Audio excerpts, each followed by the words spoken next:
Obrigado. Obrigado.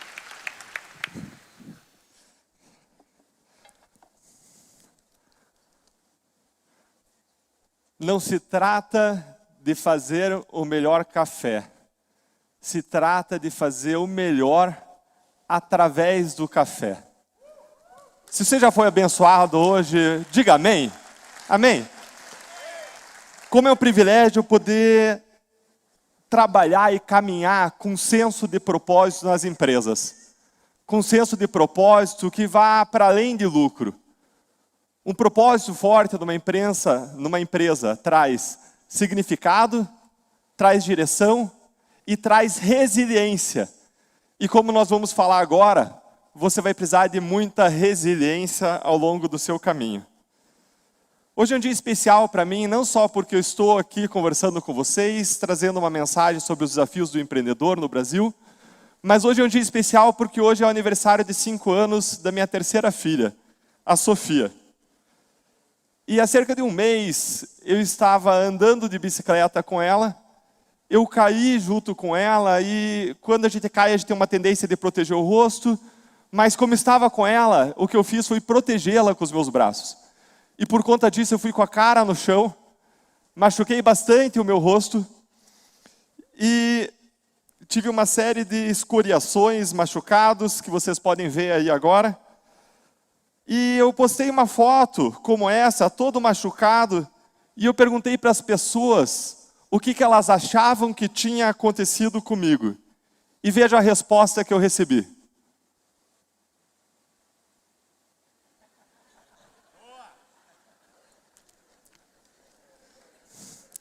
Já podia encerrar agora, né? Dizem que uma imagem vale mais do que 1000 palavras. A mensagem já poderia estar entregue nesse momento. Mas, embora eu pudesse dar o meu conteúdo por cumprido, como eu sei que vários estão preparados aqui para receber um pouco mais de conteúdo, eu vou passar mais algumas imagens que eu encontrei na internet sobre o que é empreender no Brasil. E pode avançar para o próximo slide. Nessa primeiro slide aqui, o pessoal compara empreender com algo como rocket science, ciência de lançamento de foguete. Pode ir para a próxima, tem essa também. Gente, essa aqui reflete o desespero do empreendedor. Pode avançar mais um? Essa outra imagem que eu encontrei na internet também sobre o desafio de empreender, reflete que muitas vezes o empreendedor vai encontrar as portas para empreender no Brasil fechadas. Pode ir mais um? Essa imagem aqui também do malabarista, ela fala muito, não é verdade? Mas algumas pessoas falaram, Deltan, essa imagem aqui do malabarista que me representa bem. Não representa bem o modo como várias vezes eu me sinto. E essas pessoas disseram que essa outra imagem agora representa melhor como elas se sentem como empreendedoras. E se serve de consolo, gente, muitos brasileiros com frequência também se sentem assim. Agora tem uma outra imagem que acho que é a melhor de todas para representar o empreendedorismo no Brasil, que é a seguinte imagem. E preste atenção que essa pessoa está sendo segurada por uma fita vermelha. Não que eu esteja insinuando qualquer coisa com isso. Se pensou alguma coisa, é da sua cabeça. Pronto, gente, a gente tem um conjunto de 6 imagens. Como dizem que uma imagem vale mais do que 1000 palavras, a gente tem aí mais de 6.000 palavras, 6.000 palavras divididas por 150 por minuto, a gente tem 45 minutos, que é o meu tempo de fala, e eu posso dar por encerrada agora sim a apresentação. Agora, você sabe qual que é o problema dessas imagens? O problema dessas imagens é que elas não são um exagero. O problema é que elas retratam dados e evidências sobre a realidade de se empreender no Brasil. Ah, Deltan, não é bem assim. Empreendedores são milionários. Isso pode ser verdade para uma pequena fatia, mas não para a maioria. Análises feitas em 2018 mostraram que cerca de metade dos empreendedores trabalha por necessidade e tem uma renda baixa. E perto de metade ainda trabalha 10 horas por dia e não tem férias, nunca. Ah, Deltan, isso está exagerado. Será que está exagerado? Eu vou caminhar com vocês fazendo um sobrevoo sobre 9 grandes desafios para se empreender no Brasil. E eu queria agradecer a PIB pelo convite para trazer esse tema, queria agradecer ao pastor Michel Peragini, agradecer a toda a equipe do Café com Negócios, queria agradecer em especial o Ismael, a Thaís, e agradecer muito o pastor William, queria agradecer a você, Arquimedes, é um prazer enorme estar aqui com vocês. O primeiro grande desafio para se empreender no Brasil é a fraqueza das nossas instituições. Deltan, como assim instituições fracas? Olha para a STF. Quando eu falo de instituições aqui, eu não estou falando de órgãos públicos. Por instituições aqui eu quero dizer assim, regras do jogo. É a força, a clareza das regras do jogo. O problema é que as nossas regras do jogo não são fortes no Brasil. E quando eu falo de regras do jogo, eu falo de regras do jogo como propriedade privada, liberdade econômica, igualdade de oportunidades, rule of law, Estado de Direito, ou ainda segurança, tanto segurança física como jurídica. Num famoso livro, Por que as Nações Fracassam, os seus autores, James Robinson e Daron Acemoglu, eles colocam a forte tese de que a diferença entre as nações que prosperam e aquelas que fracassam está justamente na força das suas instituições. E por que essas instituições, essas regras do jogo são tão importantes? Elas são tão importantes porque elas incentivam a poupança, o investimento e a inovação tecnológica e operacional. Sem essas condições favoráveis, que são essas regras do jogo claras, não existe poupança, não existe investimento, não existe inovação operacional, não vale a pena, não existem os bons incentivos para a prosperidade de uma nação. E agora olha o Brasil, nós temos liberdade empresarial, mas ela é enfraquecida por fortes regulações, por estatização de empresas, por burocracias, monopólios, favoritismos e corrupções. Nós temos ainda igualdade de oportunidades, mas ela é enfraquecida por uma educação muito ruim. Ela é enfraquecida ainda da mesma forma por favoritismos, corrupções e monopólios. Nós temos também segurança, pero no mucho. Nós temos dificuldades com a nossa segurança física, num país com altos índices de criminalidade, que envolve não só crimes contra a vida, mas crimes contra o patrimônio, inclusive fraudes empresariais. E muitas vezes empresários são prejudicados porque existe uma concorrência desleal no meio de criminalidade empresarial, especialmente sonegação, especialmente quando você é um empresário cristão que quer trabalhar com virtude. E nós temos ainda problemas de segurança jurídica, e basta olhar para o que acontece no STF, também para a gente falar que nós temos um Estado de Direito, mas um Estado de Direito enfraquecido. E isso seria uma palestra à parte. O segundo desafio que nós temos para empreender no Brasil são instituições extrativistas. E é o engessamento dessas instituições extrativistas. Como assim, Deltan, instituições extrativistas? Você quer falar de extrativismo mineral, vegetal aqui? Não, gente. Os autores daquele livro, Por que as Nações Fracassam, o Daron Acemoglu e o James Robinson, eles falam que elites extrativistas existem quando as elites políticas e econômicas se organizam para ter instituições fracas que elas possam dobrar, regras do jogo fracas que elas possam dobrar, para extrair riqueza do país, de todos, em benefício de apenas alguns.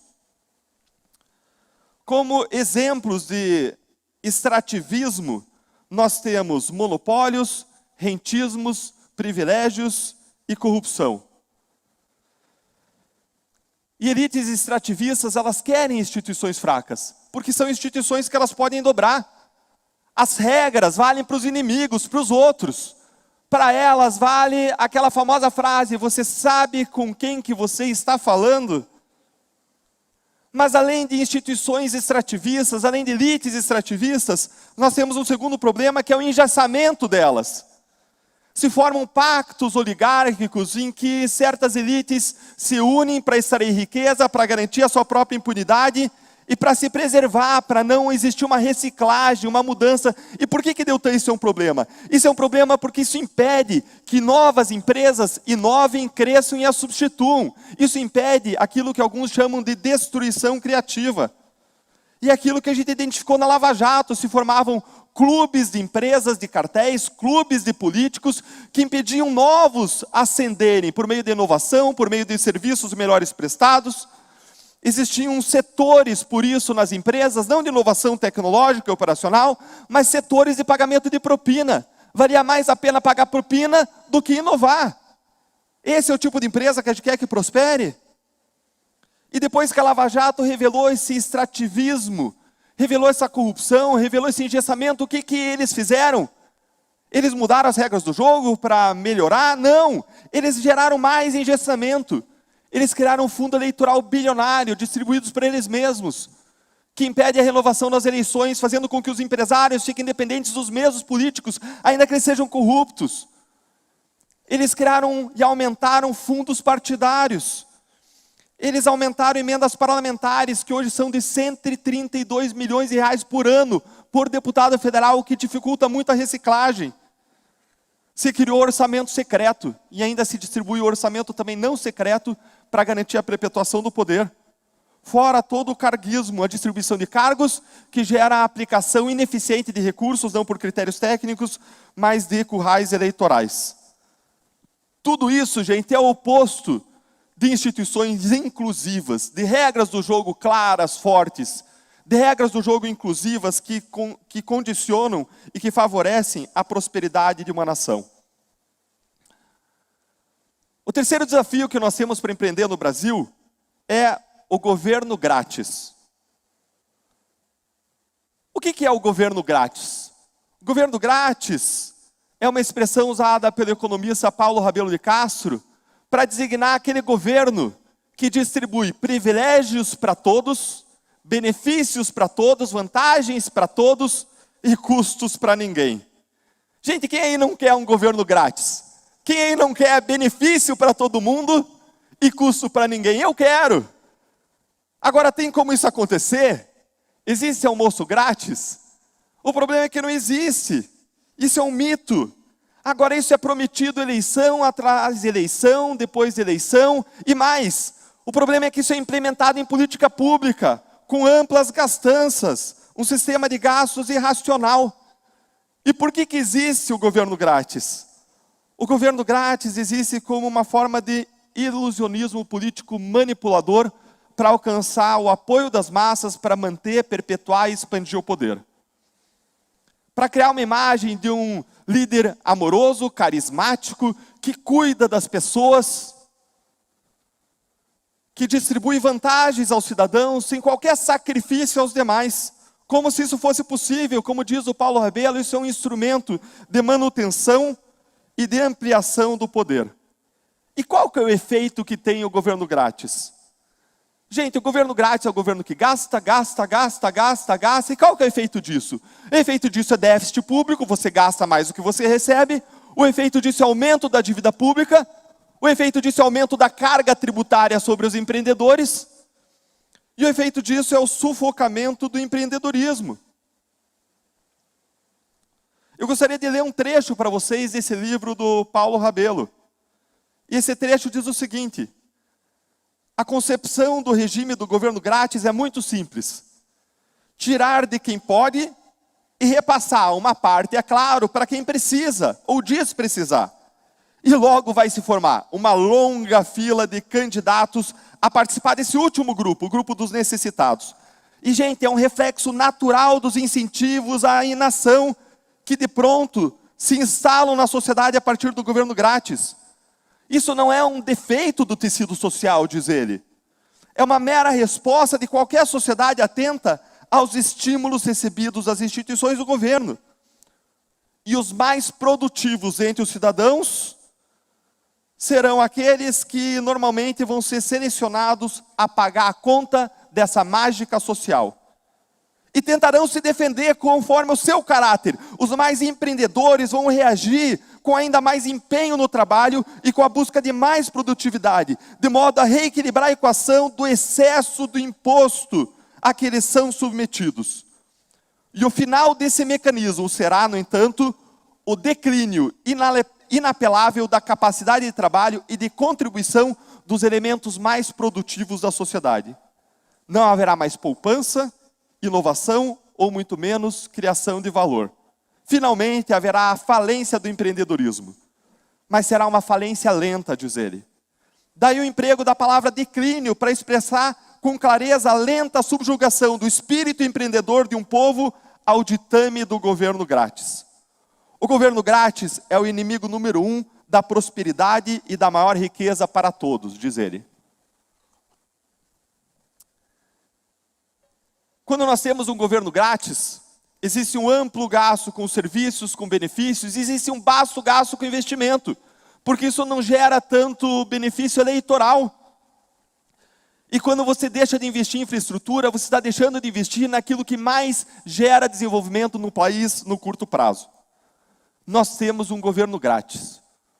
Um governo que gasta muito e que gasta mal.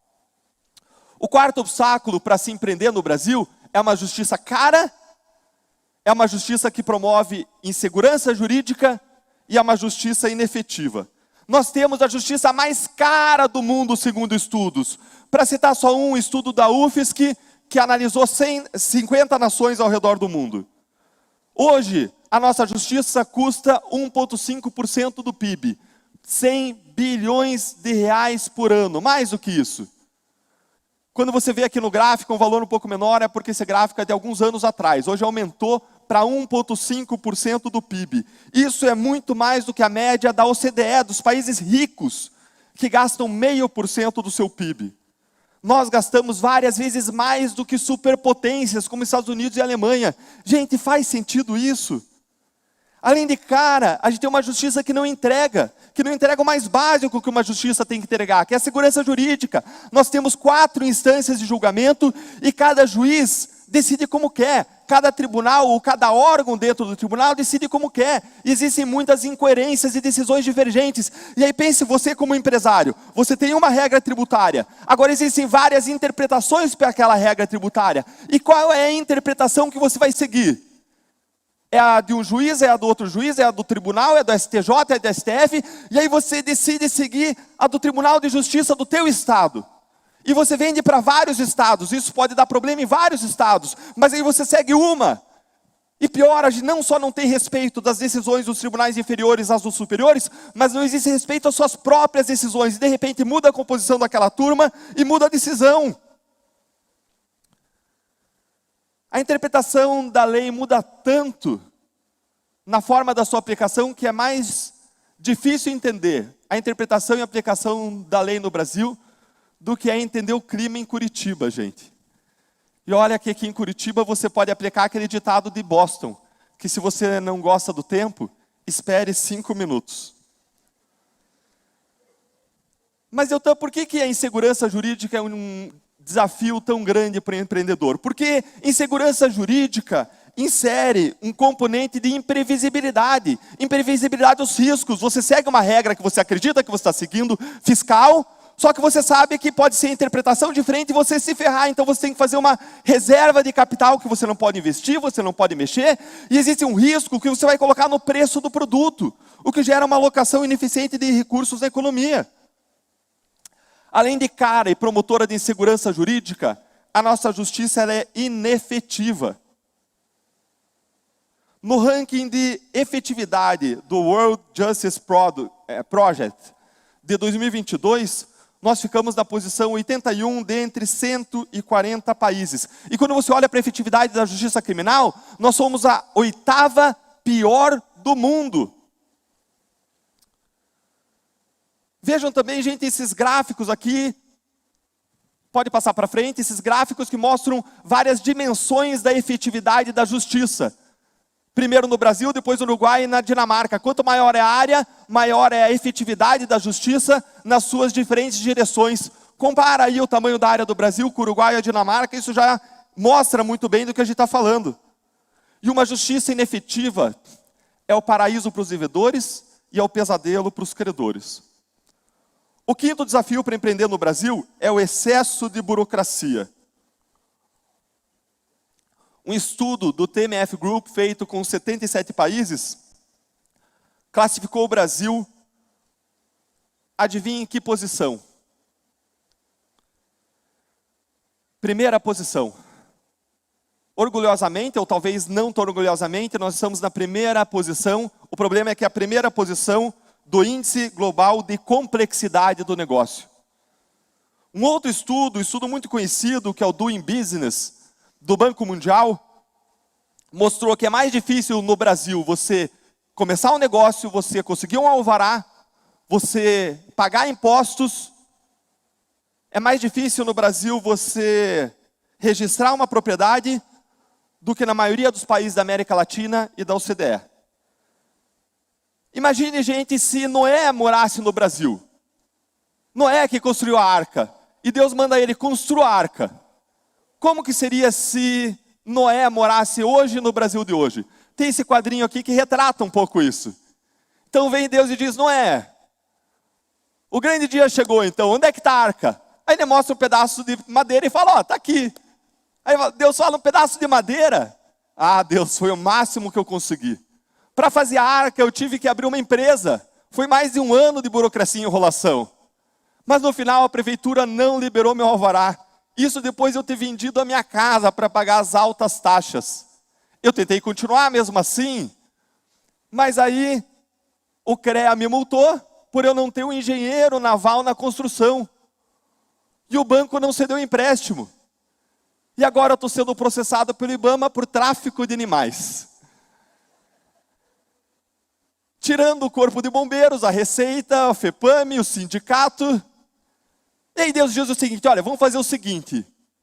Eu faço, mas finge que foi você, tá bom? E o quadrinho acaba sugerindo que nem Deus quer tomar o risco de fazer negócio no país, e ter um negócio no seu nome. Tamanho o risco. E daí, Deltan, qual é o problema da burocracia? O problema é que a burocracia leva você a desperdiçar tempo e recursos. É como se fosse um imposto, só que sem benefício para a comunidade. E tem o custo, que é um aspecto do custo Brasil. Estima-se que as empresas gastam, que o PIB perca 0,5% do PIB. Estou falando de 50 bilhões de reais a cada ano por conta do excesso de burocracia no Brasil. O sexto desafio para empreender no Brasil são os impostos. Tanto a carga tributária, como a sonegação, como a complexidade. Nós temos a maior carga tributária dos últimos 20, 30 anos. É a maior carga tributária desde 1990. Uma carga de 33,71%. O brasileiro trabalha 150 dias do ano só para pagar imposto para o governo. E se você acha que isso é ruim, gente, isso piora. Dentre os 30 países com mais alta carga tributária do mundo, nós somos aquele que menos retorna para a sociedade em termos de serviços públicos e melhora de qualidade de vida. Além da carga tributária alta, nós temos altos índices de sonegação. Mas, Deltan, por que isso é um problema? Se isso pode ajudar o mecanismo a fluir. Esse é um problema porque é um problema ético, porque você não constrói uma sociedade próspera sem ética. E esse é um problema essencialmente para o cristão, que entra no ambiente de negócios desse, e tem uma concorrência desleal com aquela pessoa que sonega. Além da carga tributária da sonegação, nós temos um sistema altamente complexo. Temos mais de 350 mil normas tributárias. E se você tem uma empresa de madeira, vai vender para os estados da federação, o teu setor contábil vai ter que compreender 81 regimes fiscais. Dos 27 estados da federação, vezes 3 regimes para cada estado. Lucro real, lucro presumido e simples. Segundo uma pesquisa do World Bank, nós estamos na primeira posição no ranking mundial de tempo investido para fazer sentido, para calcular os tributos e para recolher os tributos.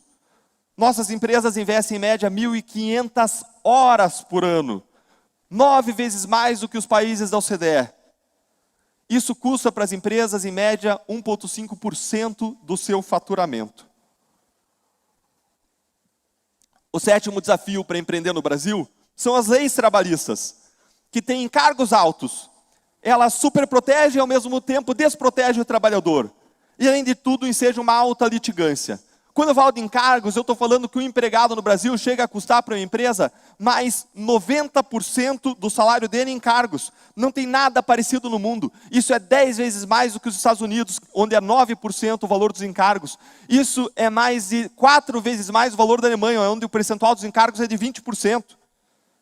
Além dos encargos, nós temos leis que superprotegem ou mesmo tempo desprotegem. Como assim, Deltan? Superprotegem porque impedem que o trabalhador abra mão de direitos, mesmo quando são direitos não essenciais, mesmo quando são direitos que colocam um número de férias, um número de licenças muito maior do que a média mundial. E por que desprotegem? Desprotege porque quando a lei força a barra, estabelece muitos direitos, muitas garantias, estabelece salários altos artificialmente, a lei não se impõe sobre a economia. O que dita o salário é a produtividade, não é a lei. Para você entender isso, se você tem um valor, pode passar, se você tem um valor específico de produtividade, o valor da produtividade no funcionário é R$1.000. Não tem como você pagar R$1.001 para aquele funcionário. Se a lei te obrigar a pagar R$1.001, isso significa de uma de 3 coisas. Ou você vai ter prejuízo e vai quebrar, ou você não vai contratar, ou você vai recorrer à informalidade. Quem dita é a economia. É uma visão equivocada de que a lei que garante bons salários, de que a lei que garante um bom ambiente de vida. Basta ver que os países com melhor qualidade de vida para os empregados são países com baixa regulação. E os países com alta regulação têm uma baixa qualidade de vida para os empregados. Por isso que a reforma trabalhista gerou até agora mais de 5 milhões de empregos. Além dos encargos e uma superproteção conjugada com uma desproteção, as nossas leis incentivam a litigiosidade. Nós temos na nossa justiça trabalhista, entrando todo ano, 2,5 milhões de ações. Isso é quase 1000 vezes o número de ações que entram na justiça trabalhista, não, ações trabalhistas que entram no Japão. Gente, 1000 vezes o Japão. E o Japão tem pouco mais de metade da nossa população. Existe uma percepção clara de que a justiça do trabalho ela não é imparcial. Ela é parcial. E ela vê com a missão fazer justiça com as próprias mãos, fazendo uma aplicação criativa da lei para proteger um empregado explorado de um patrão opressor. O 8º desafio para empreender no Brasil é um acesso ruim a crédito decorrente de burocracias, favoritismos e juros. No caso de empréstimos do BNDES, que tem juros baixos, o estudo da Fiesp mostrou que de 400 empresas, praticamente metade não conseguiu os financiamentos. Pode passar o slide por conta de uma série de exigências. Pode passar? Por uma conta de uma série de exigências que foram consideradas exigências excessivas, burocracias excessivas.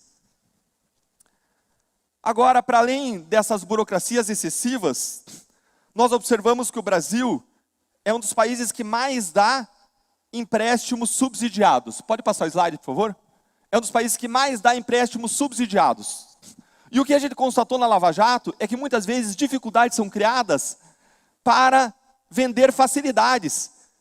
Nós constatamos que o acesso a crédito subsidiado, por vezes, só acontecia por meio de intermediações políticas ou por meio do pagamento de propinas. Agora, se você não é amigo do rei para conseguir um crédito subsidiado, você vai enfrentar os altos juros do Brasil. Juros altíssimos.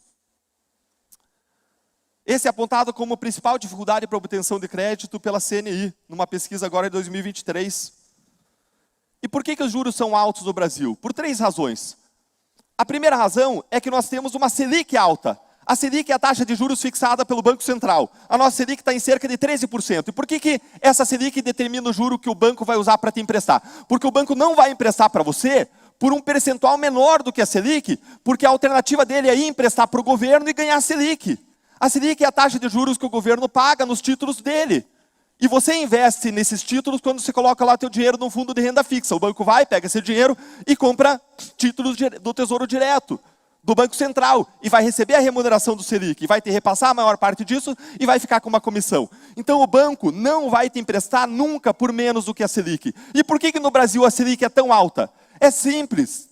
Porque o Brasil é muito endividado, porque a gente gasta muito, gasta mais do que recebe. Qualquer pessoa que tem grandes dívidas, os bancos vão emprestar só juros maiores, por ter um risco de quebrar. Então o mercado só empresta para o Brasil a juros altos, exige juros altos, uma Selic alta, pelo risco da dívida alta brasileira.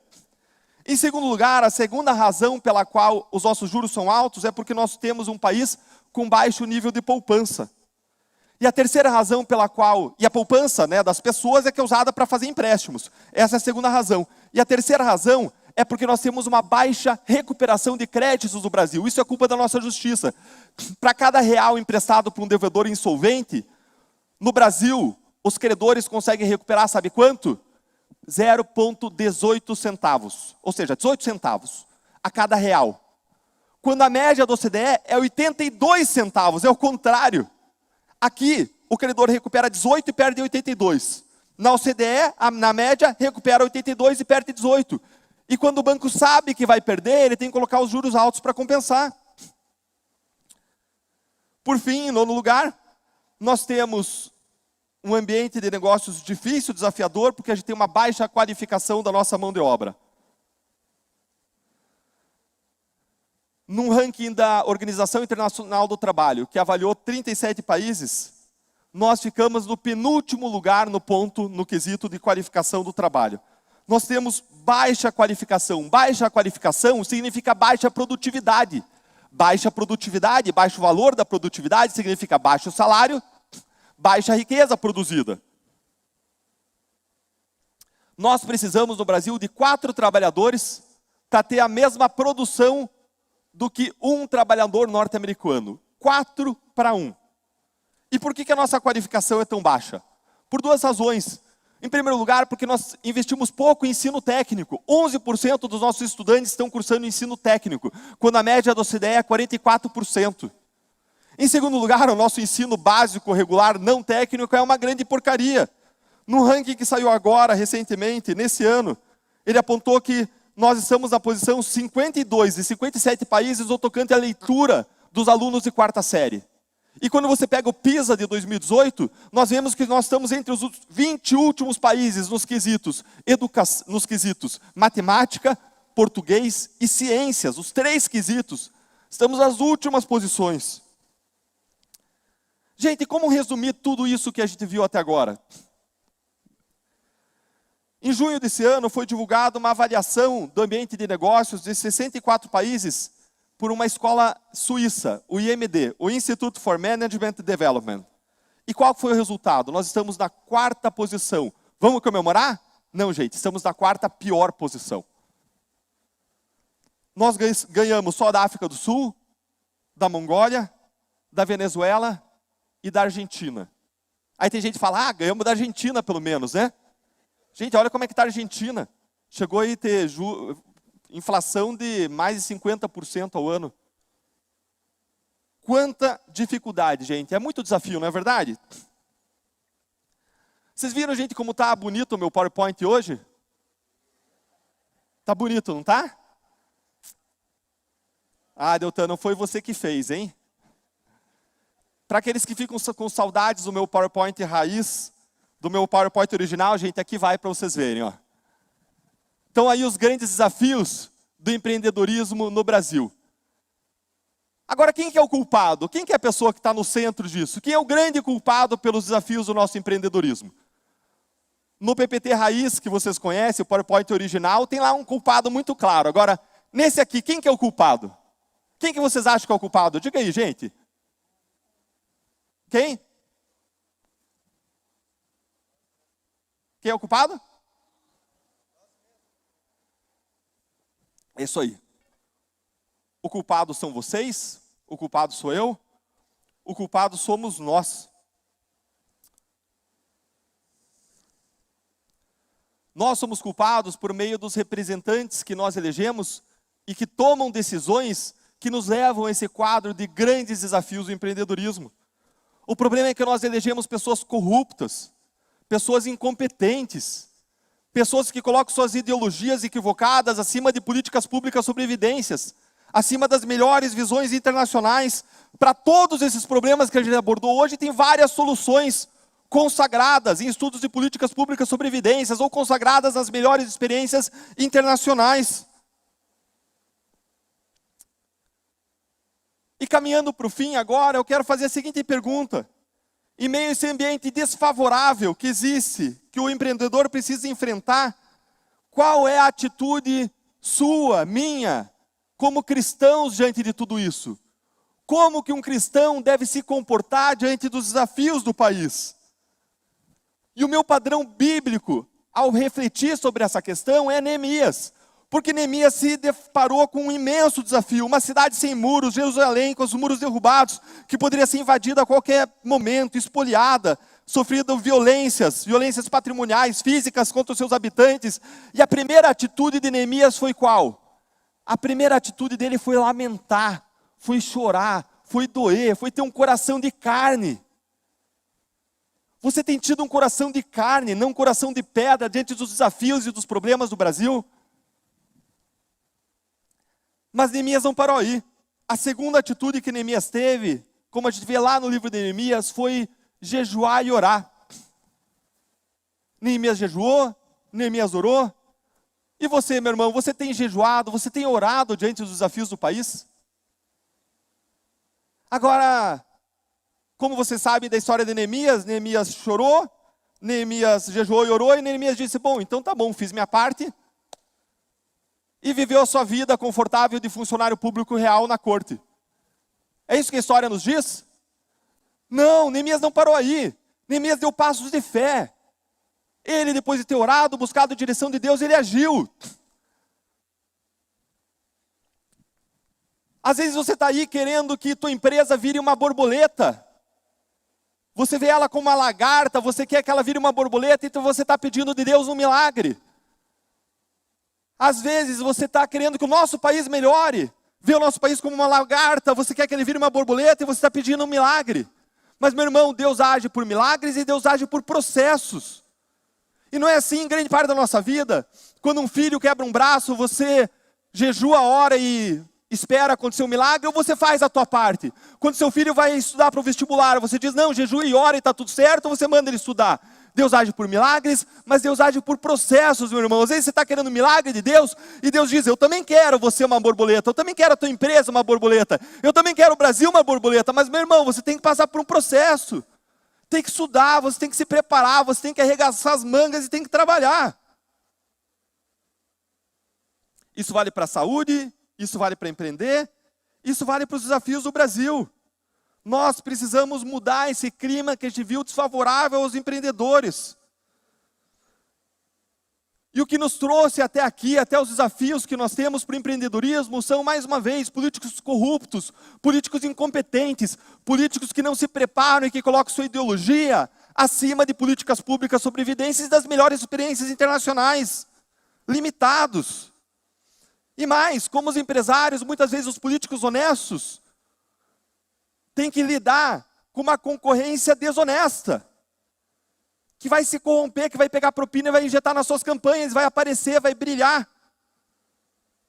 Nós precisamos levar para a política pessoas íntegras, pessoas competentes, pessoas com bons propósitos, como no empreendimento, que lute por propósito, como na história do café, que lute por bom propósito e que faça isso em cima de evidências e de melhores experiências internacionais.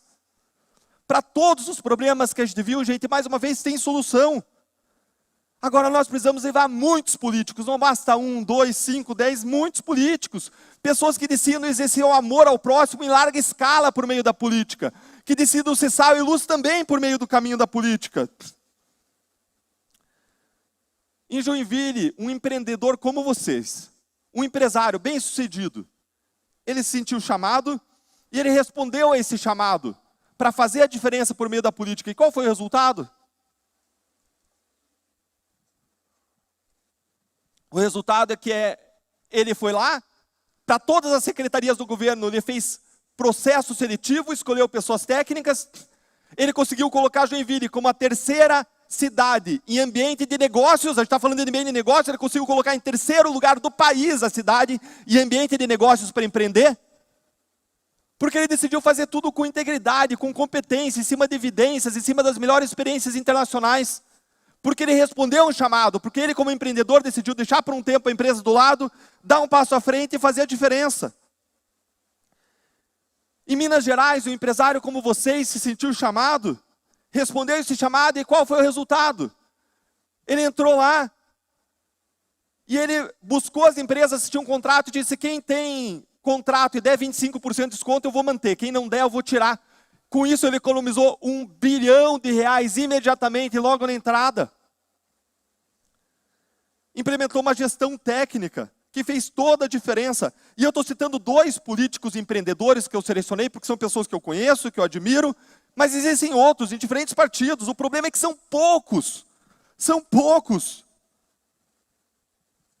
Gente, quando eu fui eleito, eu busquei 2 mentores. Um mentor para me mentorear do ponto de vista cristão, e esse foi fácil de encontrar. E, em segundo lugar, eu fui buscar um grande mentor da política. Um cristão político conhecido e reconhecido por todos nós. Como um cara autêntico e um cara que faz a diferença. Cristão autêntico e que faz a diferença. Que é competente. E aí eu pensei provavelmente nessa pessoa que você está pensando. Quem que é esse grande cristão brasileiro que é referência para nós na política? Não tem. Gente, não tem. Eu tenho uma referência que é o Marcel Van Hatten, que está lá, mas ele é júnior, que nem eu. Não tem. Nós somos dezenas de milhões de cristãos num país cristão. Nós estamos como igreja nos desincumbindo no nosso papel. Nós temos que chamar pessoas para ocupar as diferentes áreas da sociedade, para ser sal, para ser luz, para amar em larga escala. Nós como igreja precisamos falar disso. Não como política partidária, mas política como cidadania, como chamado, como fazer a diferença na sociedade. E se você sente o coração incomodado com isso, como Neemias, talvez você tenha uma vocação, talvez você tenha um chamado a desempenhar. E você pode fazer isso de diferentes modos. Você pode começar orando, se incomodando, se importando, orando, jejuando. Você pode dar um passo além e decidir para a política, como aqui na igreja o Gui Kilter se tornou pré-candidato, como a Ariane, esposa do Arquimedes, também se tornou pré-candidata, como a Amália Barros, minha colega, vereadora de Curitiba, uma das melhores políticas daqui do Brasil como vereadora. Quem sabe saia daqui hoje o futuro prefeito nosso. Quem sabe saia daqui hoje o nosso futuro governador. É preciso ainda de gente que não só se candidate, mas de gente que apoie pré-candidatos. Que apoie pré-candidatos como esses, que vão sofrer uma concorrência desleal, que vão precisar de recursos, inclusive para investir nas suas mídias sociais desde já. É preciso de gente que entre em times, que pessoas que se disponham a entrar em times que buscam a transformação. E se você quiser mais informações sobre como ajudar, você pode procurar o Gui Kilter no final, ou o Lucas. Levanta aí, Gui Kilter, a mão para o pessoal ver. Ô Lucas, cadê o Lucas? Lucas está lá também, de mão erguida. Procure eles, pergunte como vocês podem se envolver, como vocês podem fazer a diferença se você tiver esse chamado, se você tiver esse incômodo no seu coração. Depois da minha cassação, eu poderia ter largado a política e ter ido ganhar dinheiro. Mas eu decidi não desistir. Eu me uni a um time que eu encontrei de pessoas corajosas, idealistas, que lutam com coragem, com amor ao Brasil, aos brasileiros, pela família, pela vida, que lutam pela liberdade de expressão, que lutam pelo combate à corrupção, que se opõem a desmandos dos diferentes governos. Um grupo de pessoas que lutam para ampliar emprego e renda, melhorando o ambiente para empreendedorismo.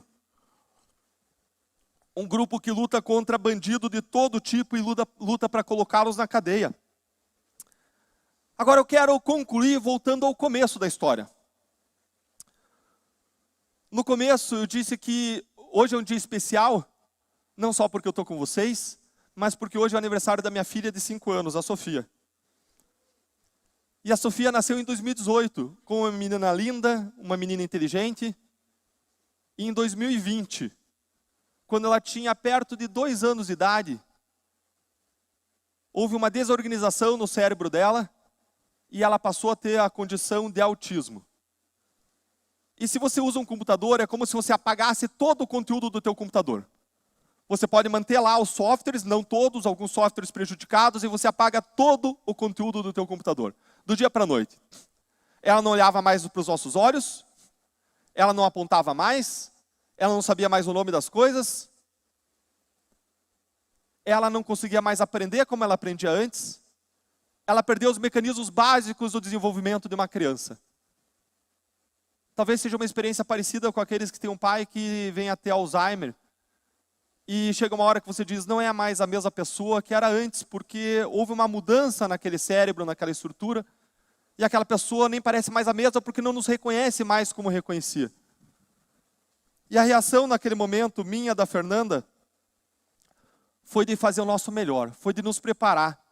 Nós fizemos um curso do Mind Institute, nós levamos para os melhores especialistas, nós passamos a não só conhecer, mas a fazer aplicação de terapia dentro da nossa casa, nós mesmos, para fechar uma quantidade de 40 horas semanais. E pela graça de Deus, a Sofia teve uma evolução absolutamente incrível. Foram muitos desafios, foram muitas dificuldades, mas em nenhum momento eu pensei em desistir, mesmo sem ter certeza do resultado, porque vale a pena a gente lutar por quem a gente ama, independentemente do resultado. E quando eu fui passear com a Sofia de bicicleta, cerca de um mês, e eu caí, eu busquei proteger ela, eu me machuquei, e ela saiu, graças a Deus, ilesa. Eu me machuquei, eu não me arrependi por um segundo de ter me machucado. Porque vale a pena fazer sacrifícios por quem você ama. Porque isso foi o que Jesus me ensinou. Isso foi o que Jesus nos ensinou. Que vale a pena você lutar por quem você ama. Vale a pena você fazer sacrifícios por quem você ama. E se você acredita nisso, e você também quer amar e servir o Brasil e os brasileiros, talvez a gente possa fazer isso juntos. Muito obrigado.